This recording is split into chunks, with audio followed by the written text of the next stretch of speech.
Terima kasih Majelis Hakim yang mulia, terima kasih Jaksa Penuntut Umum yang terhormat, terima kasih kepada semua pengacara. Saya ingin bertanya kepada Ibu Dr. Widyastuti. Pertanyaan saya, Ibu, pertama, sejak kapan ada kedaruratan kesehatan masyarakat di DKI?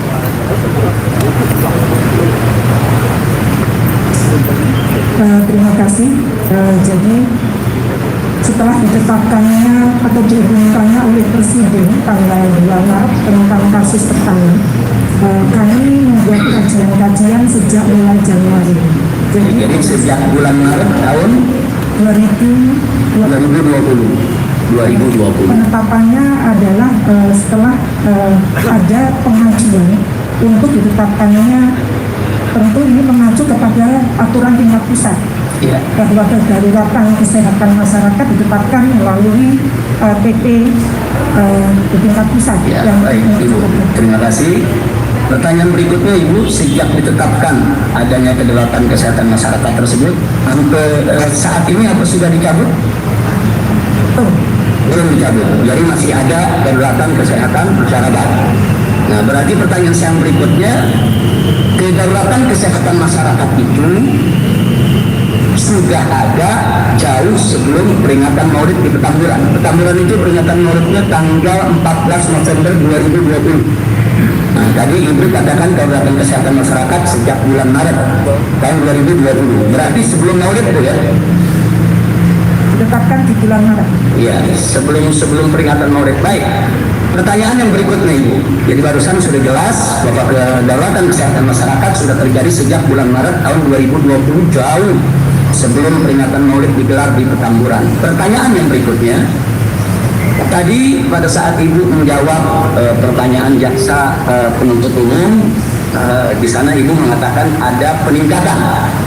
Nah, tadi ada peningkatan kasus, yaitu antara tanggal 1 14 November dengan data 15 sampai 28 November, Bu ya. Yang di Petamburan ini, yang di Petamburan. Nah, pertanyaan saya, apakah Ibu punya data atau Ibu dapat memastikan bahwa peningkatan tersebut gara-gara peringatan Maulid? Apa bisa dipastikan? Data yang kami peroleh berdasarkan data positif yang dilaporkan oleh 67 laboratorium yang ada di DKI Jakarta. Ya. Nah, jadi pertanyaan saya, karena di sini begini Ibu, di BAP itu di pertanyaan nomor 14. Nah, saya ulangi Bu ya, biar Ibu ingat sedikit pada saat diperiksa oleh penyidik. Nomor 14, penyidik bertanya, apakah terdapat kasus COVID-19 di Provinsi DKI Jakarta yang memiliki riwayat dengan keterangan pernah mengikuti kegiatan pada tanggal 14 November 2020 di Petamburan. Itu pertanyaan penyidik itu. Nah, kemudian Ibu menjawab. Nah, saya bacakan jawabannya, bahwa Dinas Kesehatan Provinsi DKI Jakarta hanya memiliki data kasus COVID-19 mulai dari identitas pasien. Dalam kurung, NIK, nama, tempat tanggal lahir, alamat, nomor HP. Fasilitas kesehatan pelapor, dalam kurung, tempat pertama pasien berobat atau perawatan, tanggal pengambilan swab, dan laboratorium pemeriksa PCR dan tanggal hasil positif.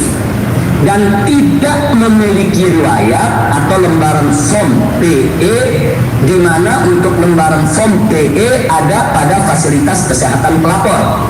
Dalam kurung, tempat pertama pasien berobat dan atau perawatan. Selanjutnya Ibu katakan sehingga Dinas Kesehatan Provinsi DKI Jakarta tidak memiliki dan tidak dapat memastikan atas adanya riwayat yang dimaksud dalam kasus COVID-19 di Provinsi DKI Jakarta dengan riwayat keterangan pernah mengikuti kegiatan pada tanggal 14 November 2020 di Petamburan.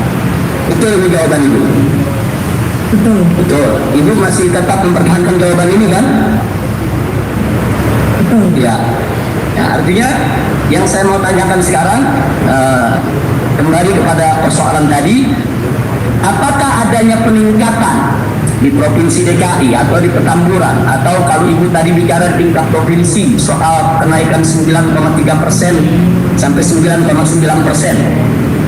Nah, sebelum tanggal 14 9,3%, setelah tanggal 14 November 2020 itu naik 9,9%.